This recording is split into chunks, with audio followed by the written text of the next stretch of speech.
27ಕ್ಕೆ ಏನು cinema release ಆಗ್ತಿದೆ, ಕರ್ನಾಟಕದಾದ್ಯಂತ ಹೆಚ್ಚು ಒಂದು 200 ಥಿಯೇಟ್ರಲ್ಲಿ ರಿಲೀಸ್ ಆಗ್ತಾ ಇದೆ.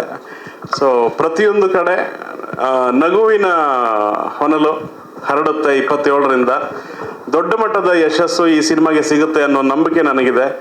ಯಾಕೆಂದರೆ ಮಾಧ್ಯಮ ಮಿತ್ರರು ಹಾಗೂ ಅಭಿಮಾನಿ ವರ್ಗದವರು ಪ್ರತಿಯೊಬ್ಬರೂ ಕೂಡ ಒಂದಷ್ಟು ಬಿಗಿನಿಂಗಿಂದಲೂ ಸಪೋರ್ಟ್ ಮಾಡಿದ್ದೀರಿ.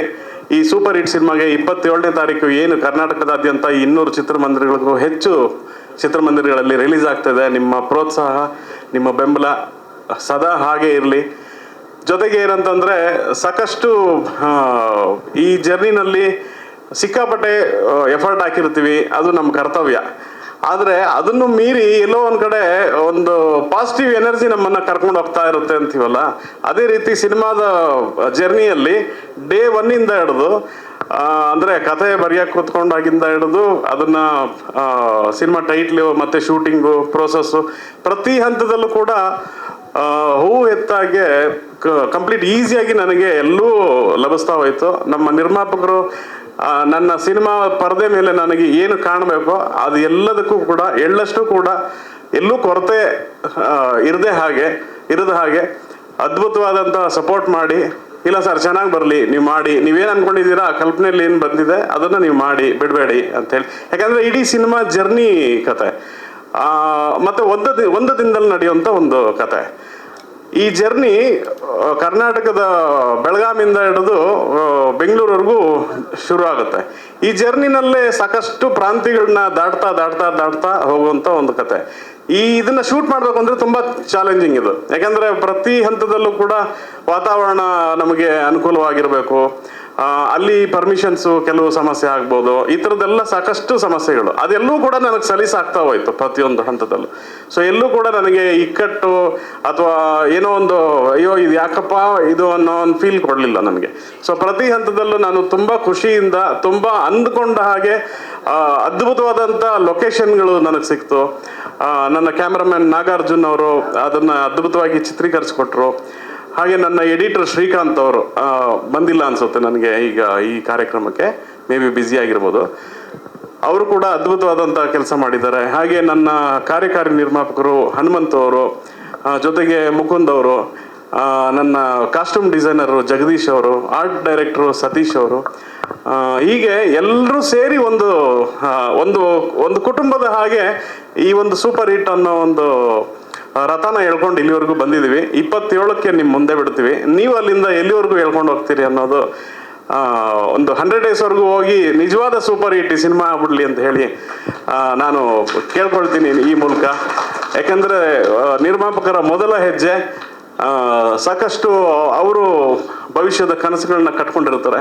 ನನಗೆ ಮುಖ್ಯವಾಗಿ ವಿಜಯಲಕ್ಷ್ಮಿ ಎಂಟರ್ಪ್ರೈಸಸ್ ಅನ್ನೋ ಒಂದು ಬ್ಯಾನರ್ ಆಲದ ಮರವಾಗಿ ಬೆಳಿಬೇಕು. ಆ ಆಲದ ಮರದ ನೆರಳಲ್ಲಿ 10 ನಿರ್ದೇಶಕರು, 10 ಕಥೆಗಾರರು, 10 ನಾಯಕರು ಬರಬೇಕು ಅನ್ನೋದು ತುಂಬ ಹಂಬಲ, ಆಸೆ. ಈ ಆಸೆನ ಅಭಿಮಾನಿಗಳು ಈಡೇರಿಸ್ತೀರಿ ಅನ್ನೋ ಒಂದು ನಂಬಿಕೆ ನನಗಿದೆ. ಇಷ್ಟು ಹೇಳ್ತಾ ನಾನು ನನ್ನ ಮಾತು ಮುಗಿಸ್ತೀನಿ. Thank you. ಎಲ್ಲ ನಾನೊಬ್ಬನೇ ಹೇಳೋಕ್ಕಾದ್ರೆ ಮಿಕ್ದವ್ರು ಇದ್ದಾರೆ, ಎಲ್ಲರೂ ಹೇಳ್ತಾ ಹೋಗ್ತಾರೆ. ನನಗೆ ಸಿನಿಮಾ ಸಿಕ್ಕಿದ್ದು ತುಂಬ ಖುಷಿ ವಿಚಾರ, ಇಂಥ ನಿರ್ಮಾಪಕರು ಸಿಕ್ಕಿದ್ದು ಖುಷಿ ವಿಚಾರ, ಇಂಥ ನಾಯಕರು, ಇಂಥ ಕಲಾವಿದರು ಸಿಕ್ಕಿದ್ದು ಖುಷಿ ವಿಚಾರ, ಇಂಥ ಸಮಾರಂಭಕ್ಕೆ ನೀವು ಬಂದಿದ್ದು ನನಗೆ ತುಂಬ ಖುಷಿ ವಿಚಾರ. ಇಷ್ಟೆಲ್ಲ ಯೂಟ್ಯೂಬರ್ಸು, ಇಷ್ಟೆಲ್ಲ ಮಾಧ್ಯಮ ಮಿತ್ರರು ಇಷ್ಟೆಲ್ಲ ಸಪೋರ್ಟ್ ಮಾಡ್ತಿದ್ದಾರೆ ಅನ್ನೋದು ಖುಷಿ ವಿಚಾರ. ಅಲ್ಲಿ ಕಥೆಯಲ್ಲಿ ಬರೋಂಥ ಪಾತ್ರಗಳು ಭಾಷೆ ಬದಲಾಗಲ್ಲ.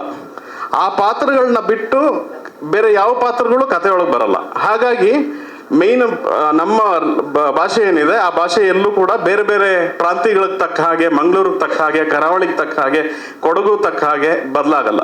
ಒಂದೇ ಭಾಷೆನೇ ನಾವು ಮೇಂಟೈನ್ ಮಾಡ್ಕೊಂಡು ಬಂದಿದ್ವಿ. 6 ತಿಂಗಳ ಹಿಂದೆ ಶೂಟ್ ಆಯಿತು ಸರ್.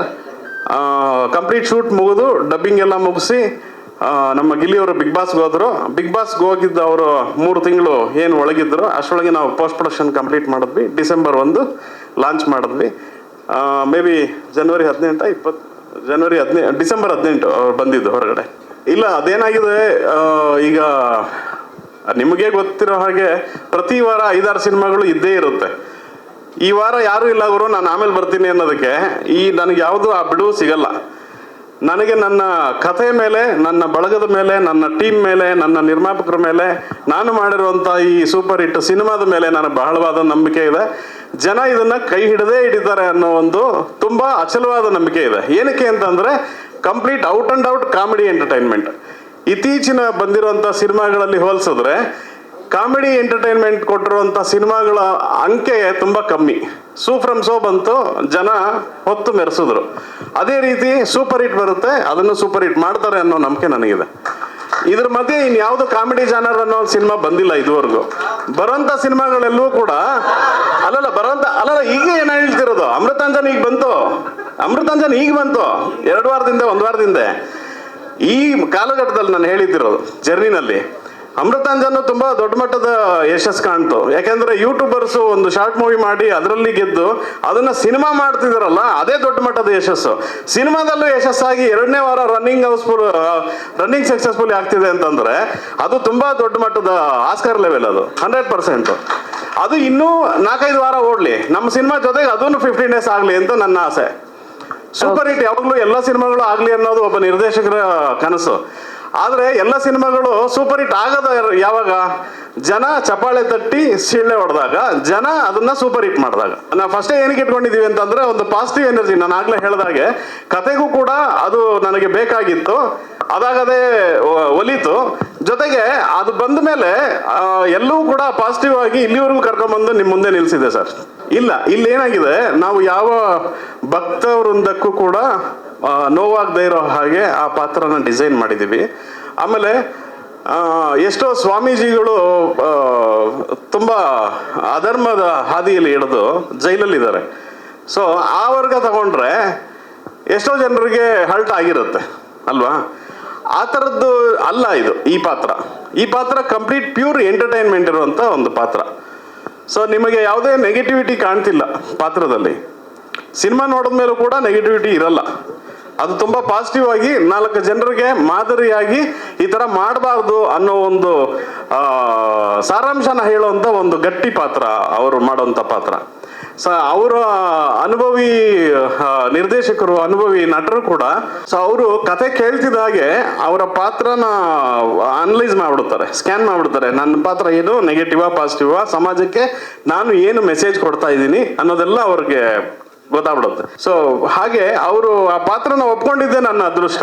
ಯಾಕಂದ್ರೆ ಅಷ್ಟು ಎಂಟರ್ಟೈನ್ ಆಗಿರುವಂತ ಪಾತ್ರ ಸಾಧು ಸರ್ ಮಾಡಿದ್ರೇನೆ ಅದು ಸೂಟ್ ಆಗುತ್ತೆ ಅಂತ ನಾನು ಬರಿಬೇಕಾದ್ರೇನೆ ಏನು ಕನಸು ಕಟ್ಕೊಂಡಿದ್ನ, ಆ ಕನಸು ಈಡೇರಿದಂತ ಕ್ಷಣ ಅವರು ಪಾತ್ರ ಮಾಡಿ ಒಪ್ಕೊಂಡ್ಬಿಟ್ಟು ನಾನು ಮಾಡ್ತೀನಿ ಕಣ ಹೋಗೋ ಅಂತ ಅಂದ್ಬಿಟ್ಟು ಬೆಂತ ತಟ್ಟಿದ್ರಲ್ಲ, ಅದು ನನಗೆ ಖುಷಿ ವಿಚಾರ. ಅದು ನನ್ನ ಜೀವನದ ಅದ್ಭುತವಾದಂಥ ಕ್ಷಣ ಅಂತ ಹೇಳ್ಕೊತೀನಿ. ಯಾಕಂದ್ರೆ ಅವರು ಒಟ್ಟಿಗೆ ಕೆಲಸ ಮಾಡಿದಂಥ ಸಾಕಷ್ಟು ಸಿನಿಮಾಗಳಲ್ಲಿ ಅವರು ಅಷ್ಟು ನಮ್ಮನ್ನ ಬೆಂಬಲಿಸಿದ್ದಾರೆ, ಬೆಂತಟ್ಟಿದ್ದಾರೆ, ಬೆಳೆಸಿದ್ದಾರೆ. ಅಣ್ಣ ಅವರು ಡಾನ್ ತರ ಇದ್ದಾರೆ. ಅವರು ಡಾನ್ ಅಲ್ವಾ ಅನ್ನೋದು ಸಿನಿಮಾದಲ್ಲಿ ಗೊತ್ತಾಗುತ್ತೆ. ಪಾಸಿಟಿವ್ ಅಂತ ಹೇಳಿದಾಗ ನೀವು ವ್ಯವಹಾರದ ವಿಚಾರ ಕೇಳಿದ್ರಿ, ಅದರಲ್ಲಿ ಈ ಅಂಶ ಕೂಡ ಬರುತ್ತೆ. ಸೊ ನಾವು ಬಿಗಿನಿಂಗ್ ಇಂದ ಏನು ನಾವು ಪಾಸಿಟಿವ್ ಆಗೇ ಬಂದ್ವಿ. ಸಿನಿಮಾ ಎಲ್ಲ ಮಾಡಿ ಮುಗಿದು ನಾವು ಡಿಸೆಂಬರ್ 1 ಲಾಂಚ್ ಆದ್ಮೇಲೆ ಇಂದ ಇನ್ನೂ ನಮ್ಮ ಸಿನಿಮಾದ ಬಿಸ್ನೆಸ್ ವಿಚಾರವಾಗಿ ಇನ್ನೂ ಪಾಸಿಟಿವ್ ಬೆಳವಣಿಗೆಗಳು ತುಂಬಾ ನಡೀತಾ ಇದೆ. ಅದ್ರ ಜೊತೆಗೆ ಇನ್ನೊಂದು ಪ್ಲಸ್ ಪಾಯಿಂಟ್ ಏನಂತಂದ್ರೆ, ನಮ್ಮ ನಾಯಕ ನಟರು ಗಿಲ್ಲಿ ನಟ ಅವರು ಬಿಗ್ ಬಾಸ್ ಅಲ್ಲಿ ವಿನ್ ಆದ್ರಲ್ಲ, ಅದಾದ್ಮೇಲೆ ನಮ್ಮ ಸಿನಿಮಾದ ಹೈಪ್ ಇನ್ನೂ ಜಾಸ್ತಿ ಆಯ್ತು. ಇರೋ ಫ್ಯಾಕ್ಟ್ ಅದು. ಸೊ ಸೂಪರ್ ಹಿಟ್ ಅನ್ನೋದು ಎಲೆಮರೆಕಾಯಿ ಆಗಿತ್ತು ನಾನು ಅನೌನ್ಸ್ ಮಾಡೋವರೆಗೂ. ಅನೌನ್ಸ್ ಮಾಡಿದ್ಮೇಲೆ ಮುಂದೆ ಕಾಣ್ತು. ಗಿಲ್ಲಿಯವರು ಯಾವಾಗ ವಿನ್ ಆದ್ರೋ ವೆರಿ ಇಮಿಡಿಯೇಟ್ ಅದು ಇಡೀ ಕರ್ನಾಟಕದಾದ್ಯಂತ ವೈರಲ್ ಆಯ್ತು. ಅದರ ಪ್ರಭಾವ ನಮ್ಮ ಸಿನಿಮಾದ ಬಿಸ್ನೆಸ್ ಮೇಲೂ ಕೂಡ ಬೀಳ್ತಿದೆ. ಅದರ ಪ್ರಭಾವ ನಾನು ಸಿನಿಮಾ ರಿಲೀಸ್ ದಿನ ಅದನ್ನ ಅನೌನ್ಸ್ ಮಾಡ್ತೀನಿ ಏನಾಗಿದೆ ವ್ಯವಹಾರದ್ದು ಅಂತ. ಸಿನಿಮಾ ಮಾಡಬೇಕು ಅನ್ನೋ ಕನಸಿಟ್ಕೊಂಡು ಅವರ ಮದುವೆ ಖರ್ಚನ್ನ ಕಮ್ಮಿ ಮಾಡಿ ಆ ಖರ್ಚಲ್ಲಿರುವಂಥ ದುಡ್ಡನ್ನ ಸಿನಿಮಾ ಮಾಡಲೇಬೇಕು ಅಂತ 5-6 ವರ್ಷದಿಂದ ಕೂಡಿಟ್ಕೊಂಡು ಮಾಡಿದಂಥ ಒಂದು ಕನಸಿದು. ಇಲ್ಲ ಆಲ್ರೆಡಿ ಮದುವೆ ಆಗಿದೆ. ಮದುವೆ ದೇವಸ್ಥಾನದಲ್ಲಾಗಿ ಅದನ್ನ ನಾವು ಖರ್ಚನ್ನ ಕಮ್ಮಿ ಮಾಡಿಕೊಂಡು ಸಿನಿಮಾಗೆ ಬಂಡವಾಳ ಮಾಡ್ಕೊಂಡಿದ್ದಾರೆ. ಈಗ ಇನ್ನೊಂದು ಪಾಸಿಟಿವ್ ವಿಚಾರ ಸರ್, ನೀವು ಪ್ರಶ್ನೆ ಕೇಳಿದ್ರಿ ವ್ಯವಹಾರ ದೃಷ್ಟಿನಲ್ಲೇ. ಈಗಷ್ಟೇ ಬಂದ ಮಾಹಿತಿ, ಸಿನಿಮಾದ OTT ಅಂತ ಏನಿದೆ ಅದರ ರೈಟ್ಸು ಭಾರಿ ಮೊತ್ತಕ್ಕೆ ಕ್ಯಾಚ್ ಆ್ಯಂಡ್ ವಾಚ್ ಅನ್ನೋ ಒಂದು ಒಂದು ಹೊಸ ಪ್ಲಾಟ್ಫಾರ್ಮು ಅದನ್ನು ಪರ್ಚೇಸ್ ಮಾಡ್ತಿದೆ. ಅದರ ಮಾತುಕತೆ ಒಂದು ಫೈನಲ್ ಹಂತದಲ್ಲಿತ್ತು. ಯಾಕೆಂದರೆ ನಾನು ನಿರ್ದೇಶಕನಾಗಿ ಬೆಳಗಿನ ಜಾವದವರೆಗೂ ಫಸ್ಟ್ ಕಾಪಿ ಆ ಕೆಲಸದಲ್ಲೇ ಇದ್ದೆ. ವ್ಯವಹಾರ ಏನಿದ್ರು ನಿರ್ಮಾಪಕರು ನೋಡ್ಕೊಂತಾರೆ, ಸಹ ನಿರ್ಮಾಪಕರು ನೋಡ್ಕೊಂತಾರೆ, ಕಾರ್ಯಕಾರಿ ನಿರ್ಮಾಪಕರು ನೋಡ್ಕೊಂತಾರೆ. ಸೊ ಇವ್ರಿಗೆ ವಿಭಾಗಕ್ಕೆ ಬಿಟ್ಟಿರ್ತೀನಿ. ಫೈನಲ್ ಹಂತಕ್ಕೆ ಬಂದಾಗ ಅದು ಎಸ್ ಆರ್ ನೋ ಅನ್ನೋದನ್ನ ನಾನು ಜೊತೆಲಿ ನಿಂತು ಕಾಲ್ ತಗೊಂತೀನಿ. ಸೊ ಅದು ಒಂದು ಫೈನಲ್ ಆಗಿದೆ. ಕ್ಯಾಚ್ ಆ್ಯಂಡ್ ವಾಚ್ ಅನ್ನೋ ಒಂದು OTT ಕಂಪನಿ ಈ ಸಿನಿಮಾದ OTT ರೈಟ್ಸ್ನ ತಗೊಂಡಿದೆ. ಆ ಕಂಪ್ನಿಗೆ ತುಂಬ ಥ್ಯಾಂಕ್ಸ್ ಹೇಳ್ತೀನಿ. ಅದು ಹೊಸ ಕಂಪ್ನಿ ಆದ್ದರಿಂದ ಅದು ಕೂಡ ಸೂಪರ್ ಹಿಟ್ ಆಗಲಿ, ಅದು ಕೂಡ ಲಕ್ಷಾಂತರ ಫಾಲೋವರ್ಸ್ಗಳನ್ನ ಅದು ಪಡ್ಕೊಳ್ಳಿ, ಅದು ಕೂಡ ದೊಡ್ಡ ಮಟ್ಟಕ್ಕೆ ಕನ್ನಡದ ಚಿತ್ರರಂಗದಲ್ಲಿ ನೆಲೆಯೂರಿ ಇನ್ನೂ 500 ವರ್ಷ ಬದುಕಲಿ ಅಂತ ಕೇಳ್ಕೊತೀನಿ. Thank you.